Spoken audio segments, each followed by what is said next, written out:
Bismillahirrahmanirrahim. Alhamdulillahirrabbilalamin. Wassalatu wassalamu ala asyrafil anbiya wal mursalin wa ala alihi wa sahbihi ajma'in. Assalamualaikum warahmatullahi wabarakatuh. Yang saya hormati Ustaz Tuan Akila bin Mamat. Nama saya Nur Syuhada Syafiqah binti Mat Yusri. InsyaAllah pada hari ini kumpulan kami akan membentangkan sebuah tajuk landasan tasawuf, ilmu dan amal.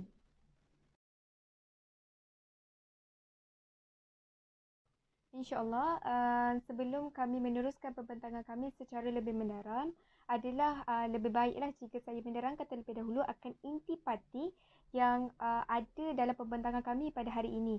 Yakni yang pertama, kami akan menerangkan tentang pendahuluan akan ilmu tasawuf tersendiri.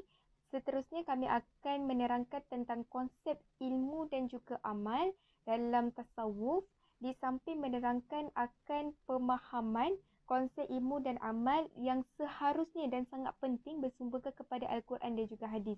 Selain itu, kami juga menerangkan tentang konsep ilmu dan amal menurut tokoh-tokoh sufi dan juga menerangkan tentang matlamat dan juga ruang lingkup ilmu dan amal dan tasawuf. Dan akhir sekali kami akan mengemukakan kesimpulan berdasarkan kepada ringkasan kepada tugasan yang diberikan kepada kami dan juga kepada pembentangan kami pada hari ini, insyaAllah.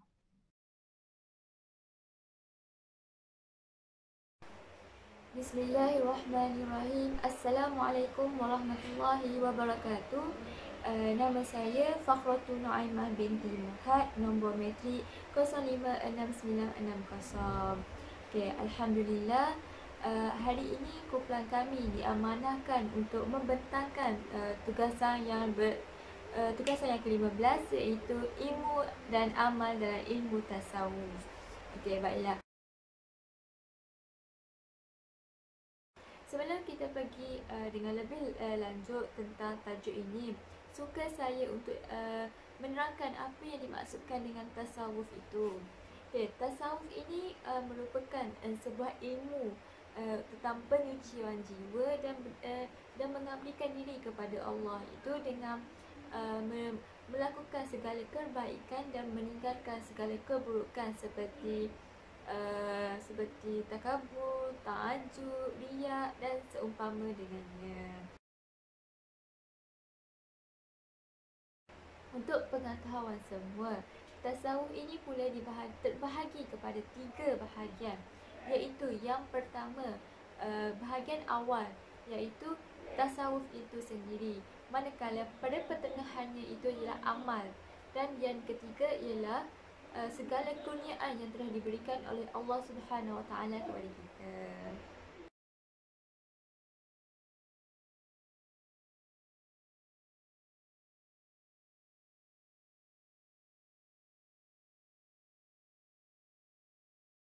Maka dengan 3 bahagian yang saya sebutkan sebentar tadi, maka ilmu dan amal dalam ilmu tasawuf itu merupakan elemen yang sangat penting. Apakah yang dimaksudkan dengan ilmu itu? Ilmu itu merupakan keyakinan diri kita ini kepada Allah Subhanahu Wa Taala atas segala apa yang telah Allah kurniakan untuk kita, Allah takdirkan untuk kita, dan segala-gala apa yang telah Allah aturkan untuk kita. Jadi ilmu ini merupakan keyakinan diri kita daripada satu tahap ke satu tahap yang lebih baik. Amal pula ialah tingkah laku yang kita lakukan menjadi kesan kepada perubahan hati kita itu sendiri. Maksud saya, amal ini ialah apabila kita melakukan sesuatu daripada hati yang suci itu, perbuatan kita akan mengikut hati kita. Kalau hati kita suci, perbuatan kita pun akan jadi lebih baik, lebih sempurna. Jika hati kita ini kotor dan teruk, busuk, perbuatan kita akan jadi lebih teruk. Kita suka membuat perkara-perkara yang telah dilarang oleh Allah Subhanahu Wa Taala.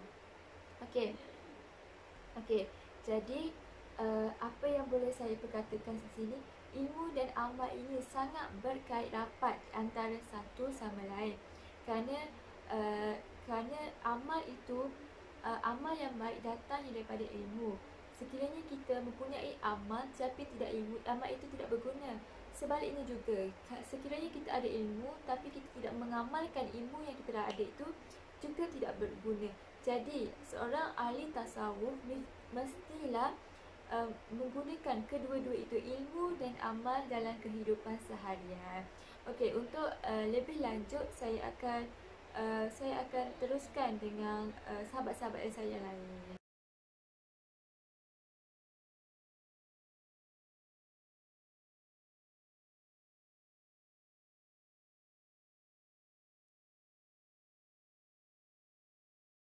InsyaAllah seterusnya saya akan meneruskan pembentangan kami pada hari ini dengan memperjelaskan akan pemahaman konsep ilmu dan amal yang seharusnya bersumberkan kepada Al-Quran dan juga hadis.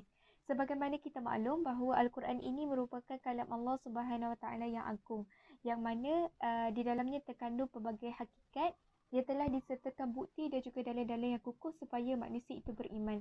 Dan pastinya tujuan asal penciptaan Al-Quran ini adalah sebagai rujukan kepada seluruh manusia supaya mereka ini beriman kepada Allah Subhanahu Wa Taala sebagai pencipta yang esa dan juga meyakini bahawa adanya hari akhirat.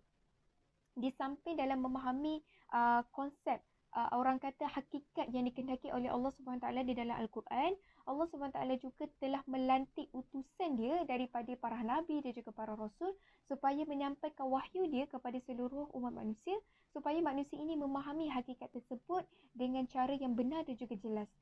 Oleh itu adalah sangat penting jika konsep ilmu dan amal ataupun dalam pemahaman kita terhadap sesuatu ilmu dan amal itu mestilah bersumberkan kepada Al-Quran dan juga hadis. Hal ini selaras dengan firman Allah Subhanahu Wa Taala di dalam surah Al-Luqman ayat 2 hingga 5. A'udzubillahi minasyaitonirrajim. Tilka ayatul kitabil hakim. Hudan wa rahmatan lil muhsinin. الذين يقيمون الصلاة ويؤتون الزكاة وهم بالآخرة هم يوقنون أولئك على هدى من ربهم وأولئك هم المفلحون. Maksudnya di dalam ayat ini Allah Subhanahu Taala menerangkan inilah ayat-ayat Al-Quran yang mengandungi hikmah dan juga kebenaran yang tetap kukuh. Hudan wa rahmatan lil muhsinin, dan juga ianya juga merupakan petunjuk dan juga rahmat lil muhsinin bagi orang-orang yang melakukan kebaikan. Siapakah orang-orang yang melakukan kebaikan? Alladzina yuqimunas salah wa yu'tunaz zakah, yang mana mereka ini adalah orang-orang yang mendirikan solat, yang menunaikan zakat, wa hum bil akhirati hum yuqinun, dan juga orang-orang yang meyakini akan adanya hari akhirat. Ulaika ala hudan min rabbihim, dan mereka ini adalah di kalangan orang-orang yang mendapat petunjuk daripada Allah Subhanahu Wa Taala. Wa ulaika humul muflihun, dan mereka ini adalah di antara ciri-ciri orang-orang yang berjaya. Selain itu terdapat juga yang mana Rasulullah SAW sendiri pernah bersabda, taraktu fikum amrayni lam tadillu ma tamassaktum bihima, kitabullah wa sunnah rasulih. Maksudnya, hadis ini menerangkan bahawa Rasulullah SAW pernah bersabda, aku tinggalkan kepada kamu akan dua perkara. Selagi mana kamu berpegang dengan dua perkara tersebut, kamu tidak akan sesat. Yakni Al-Quran dan juga sunnah Rasulullah SAW. Oleh itu, setiap pemahaman kita dalam memahami sesuatu ilmu dan juga perbuatan amal itu adalah sangat penting jika kita bersumberkan, jika kita merujuk akan sumber yang kukuh. Apakah itu sumber yang kukuh? Yakni kepada Al-Quran dan juga hadis. Dan pastinya kebaikannya adalah berbalik kepada diri kita sendiri untuk mengelakkan kita daripada terpengaruh dengan ajaran-ajaran sesat ataupun orang kata anasi-anasi yang menyeleweng. Seterusnya, sebagaimana yang kita tahu bahawa pencarian ilmu ini merupakan satu perkara yang sangat dituntut dan juga diwajibkan ke atas seluruh umat Islam. Yang mana dalam pencarian ilmu ini telah dijanjikan oleh Allah Subhanahu Taala akan kelebihan-kelebihan tertentu sama ada di dunia dan juga di akhirat. Misalnya di dalam surah Al-Mujadalah, Allah Subhanahu Wa Taala telah berfirman, A'udzubillahi minasyaitonirrajim, yarfa'illahu alladhina amanu minkum walladhina utul ilma darajat. Yang mana dalam ayat Mujadalah ini Allah Subhanahu Wa Taala menerangkan bahawa Allah Subhanahu Wa Taala akan meningkatkan beberapa darjat bagi orang-orang yang menuntut ilmu. Selain itu, dikatakan juga di dalam sabda Rasulullah SAW bahawa orang yang menuntut ilmu ini dikira dalam fisabilillah selagi mana mereka ini dalam menuntut ilmu sehinggalah mereka pulang ke kediaman masing-masing.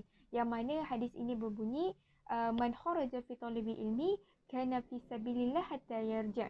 Yang mana sesiapa yang keluar rumah untuk menuntut ilmu maka mereka akan dikira fi sabilillah hatta yarja' sehingga mereka pulang. Berdasarkan kepada penerangan ayat Al-Quran dan juga hadis tadi, maka jelaslah bahawa pencarian ilmu di dalam Islam ini bukanlah satu perkara yang sia-sia. Malah, ianya telah dijanjikan oleh Allah Subhanahu Taala pelbagai kelebihan tertentu yang pastinya membawa kebahagiaan kepada kita sama ada di dunia dan juga di akhirat.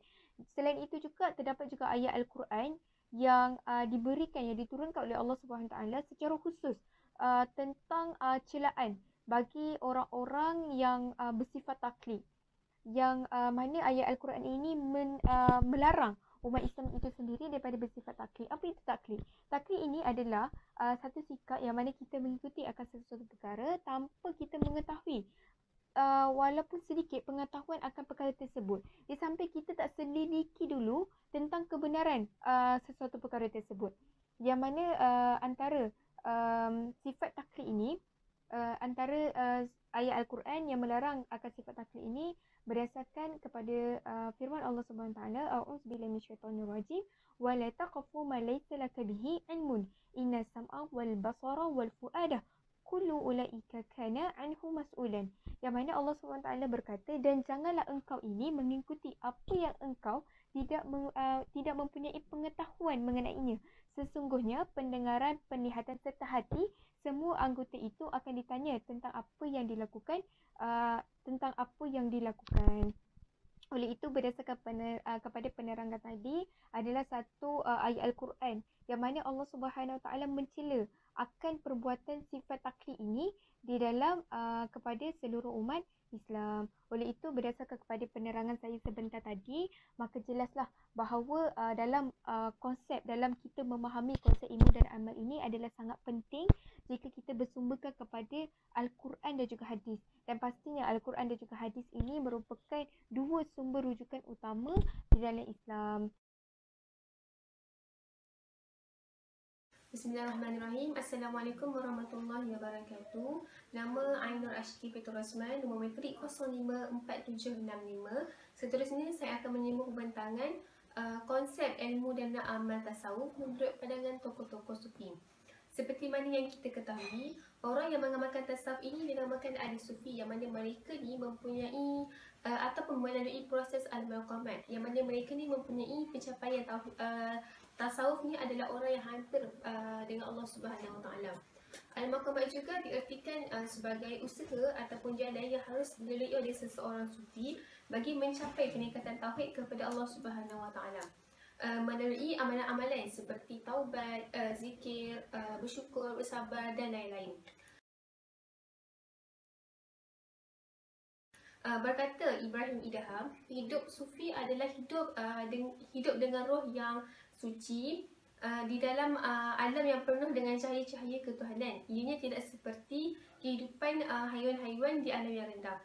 Secara tidak langsung, tasawuf ini menggambarkan bahawa bagaimana cara kita untuk memperbaiki akhlak, membersihkan batin daripada perkara-perkara yang dilarang oleh Allah Subhanahu Wa Taala. Seterusnya, Al-Hushairi 1989 telah mentakrifkan ilmu dan amal tasawuf ni adalah sebagai satu cabang ilmu serta amalan dalam proses penyucian jiwa dengan menghayati atau melakukan akhlak terpuji serta meninggalkan akhlak-akhlak yang tercela. Oleh itu dapat disimpulkan bahawa landasan utama ataupun landasan awal bagi perjalanan tasawuf adalah ilmu. Seterusnya adalah amal-amal yang dilakukan dengan ikhlas dan istiqamah. Seterusnya Ibnu Ujaibah berkata, tasawuf ni adalah ilmu yang mana diketahui cara untuk mencapai martabat di sisi Allah Subhanahu Wa Taala dengan membersihkan batin dari semua akhlak yang tercela dan menghiasi dengan akhlak yang terpuji. Okey, secara keseluruhannya kita dapat ketahui bahawa permulaan tasawuf tu yang pertama adalah ilmu, yang tengahnya adalah amal dan yang akhirnya adalah kurnia.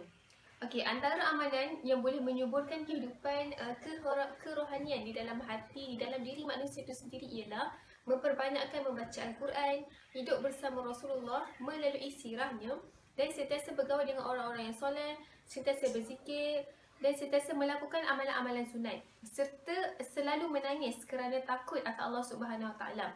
Okey. Maka perasaan takut yang timbul di dalam diri manusia itu sendiri akan melahirkan sikap taat dan patuh kepada perintah Allah dan menghindari segala pelbagai perbuatan maksiat kepadanya. Okey, inilah yang dimaksudkan di dalam firman Allah, A'udzubillahi minasyaitonirrajim. Innama yakhsyallaha min ibadihil ulama. Sadaqallahul azim, yang bermaksud sesungguhnya yang benar-benar takut kepada Allah Subhanahu Wa Taala adalah para ulama. Sekian, terima kasih daripada saya. Nama saya Nurul Izzah binti Abdul Hafiz, nombor matrik 056511. Baiklah, saya akan menerangkan tentang matlamat dan ruang lingkup ilmu dan amal dalam tasawuf. Objektif ataupun tujuan berilmu dan beramal dalam ilmu tasawuf ni adalah untuk mencapai maqam, iaitu mendapat kejernihan dan kesucian hati. Maka apabila tasawuf ni dilaksanakan dengan sempurna, maka hal ini akan dapat membantu dalam menghasilkan kepribadian Islam yang mulia dan kesihatan mental yang baik. Seterusnya, mengembalikan jiwa daripada dosa-dosa yang telah dilakukan kepada Allah Subhanahu Wa Taala dan sesama manusia. Penyucian jiwa yang dimaksudkan ini ialah kembalinya jiwa pada kesuciannya yang asli sebelum dicemari oleh perkara-perkara yang maksiat ataupun perkara-perkara yang menyebabkan timbulnya dosa. Kemudian, matlamat atau tujuan yang seterusnya ialah untuk meningkatkan keyakinan yang kuat dan mantap. Ini disebabkan kebersihan jiwa akan membawa kepada batiniah yang bebas daripada unsur-unsur negatif yang bakal tergambar dalam tingkah laku seseorang. Tahap ukuran kebebasan akan nilai-nilai negatif ini dicernakan melalui setiap perbuatan yang disukai dan dicintai oleh masyarakat sekeliling serta diredai Allah Subhanahu Wa Taala. Selain itu, pendekatan kepada Allah Subhanahu Wa Taala adalah objektif ataupun matlamat utama juga dalam pendidikan tasawuf. Abu Bakar Aceh telah mengatakan bahawa objektif utama pendidikan kerohanian tasawuf adalah mencari hubungan dengan Tuhan. Manakala Imam Al-Ghazali pula telah menyatakan mengenai tujuan murid dalam mempelajari segala ilmu hanya diperuntukkan ke arah kesempurnaan jiwa, keutamaan hati dan semakin dekat kepada Allah Subhanahu Wa Taala. Poin seterusnya ialah untuk pembentukan manusia yang ikhlas menurut Said Sabiq. Kerana ini adalah salah satu tujuan dan ruang lingkup dalam konsep berilmu dan beramal dengan ilmu tasawuf. Ini kerana beliau mendefinisikan ikhlas ialah sebagai berkata, beramal dan berjihad hanya semata-mata mencari redha Allah Subhanahu Wa Taala tanpa mempertimbangkan harta, pangkat, status, kemajuan atau kemunduran. Ini kerana supaya seseorang itu dapat memperbaiki kelemahan diri dan amal serta kerendahan akhlaknya di samping memperbaiki hubungan yang lebih erat terhadap Allah Subhanahu Wa Taala. Okey, di samping itu, untuk kita mencapai peringkat ikhlas adalah dengan menggunakan akal dan bersabar dalam melakukan sesuatu yang berlandaskan tauhid terhadap Allah Subhanahu Wa Taala.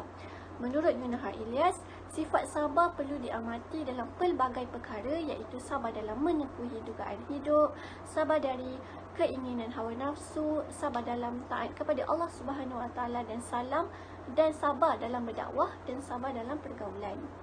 Seterusnya, penggunaan akal ini ialah dimaksudkan menjadikan akal sebagai alat untuk menilai atau akan perbuatan yang dilakukan, sama ada perbuatan tersebut diredai Allah atau dimurkai oleh Allah. Maka jelaslah bahawa berilmu dan beramal dengan ilmu tasawuf dapat membentuk kepribadian akhlak yang mulia dan menjadi satu platform terbaik dalam mengeratkan lagi perhubungan hamba terhadap Allah Subhanahu Wa Taala. Assalamualaikum warahmatullahi wabarakatuh. Nama saya Nur Farhana binti Ramli, nombor matriks 056512. Seterusnya saya akan menyambung pada bahagian yang terakhir, iaitu kesimpulan ilmu dan amal dalam landasan tasawuf. Kesimpulan yang pertama adalah ilmu dan amal ini merupakan perkara asas yang penting dalam pemantapan jiwa serta penting untuk kita pelajari.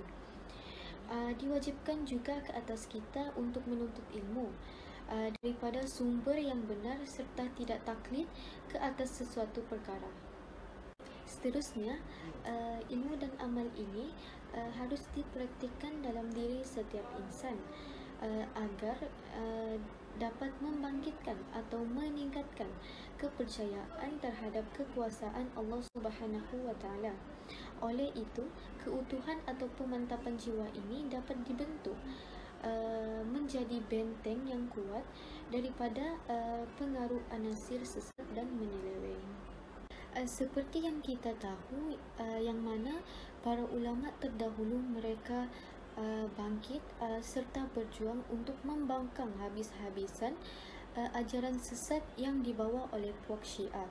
Oleh itu, pentingnya konsep ilmu dan amal ini dipraktikkan dalam diri setiap insan. Yang ketiga pula, kita dapat mengetahui matlamat pembelajaran ilmu dan amal dalam tasawuf, iaitu dapat membantu kita untuk menyingkirkan segala penyakit hati yang mana ianya dapat merosakkan hubungan seseorang hamba terhadap Tuhannya. Jika penghayatan kita baik dalam ilmu dan amal dalam tasawuf, maka ia akan melahirkan sifat ikhlas dalam diri seseorang, khususnya dalam perjuangan mengejar keredaan serta kebahagiaan di dunia dan di akhirat. Kesimpulan yang terakhir adalah jika kita mengamalkan ilmu yang dipelajari terhadap sesuatu amal, khususnya perbuatan yang dilakukan terhadap setiap ummah, contohnya seperti pelaksanaan rukun Islam. Di sini dapat kita jelaskan bahawa ilmu yang benar itu harus dipraktikkan dalam sesuatu amal supaya keikhlasan akan mudah dibentuk dan lebih terjamin kesempurnaannya berdasarkan rukun dan syarat yang ditetapkan oleh syara. Itu sahaja, sekian, terima kasih.